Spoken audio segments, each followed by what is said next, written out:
नमस्कार, मी आमदार अभिजित धनंजय पाटील। मी आपल्याला या व्हिडिओच्या माध्यमातून आवाहन करतो की माझ्या मतदारसंघामध्ये माढा तालुक्यामध्ये 16 गावामध्ये खूप मोठी सीना नदीला पूर आल्यामुळं आणि अतिवृष्टी झाल्यामुळं संपूर्ण तालुका आणि माझी 16 गावं त्या ठिकाणी खूप मोठ्या धोक्यात आणि संकटात आहेत। आम्ही तिथल्या सगळ्यांना बाहेर काढले।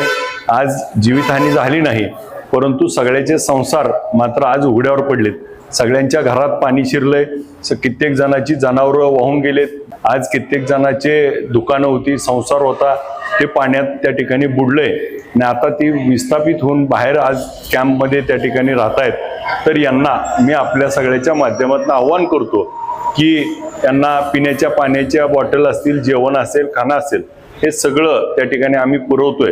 आपण देखील आपल्या परीनं, मग काही उद्योजक असतील, उद्योगपती असतील, काही अधिकारी असतील, मोठी लोक असतील, किंवा जी आपल्या माढा तालुक्यातले असतील, सोलापूर जिल्ह्यातले असतील, जी पुणे मुंबई मोठ्या ठिकाणी राहत आहेत, आज आपण त्या ठिकाणी आपल्या गावाला मदत म्हणून, मग कुणाला कपडे असतील, लहान मुलांचे साड्या असतील, आज काही असेल, आपल्या परीनं जे मदत आपल्याला त्यांना करता येईल ती मदत आपण पोहोचवूया। आपण बघितलं कोल्हापूरला, सांगलीला पूर आल्यावर आपण सगळेजण त्या ठिकाणी मदत घेऊन गेलो होतो। तशी मदत आता आपल्या माढा तालुक्यातल्या गावांना आवश्यक आहे। आपण मदतीला पुढे यावं हे नम्र आवाहन करतो।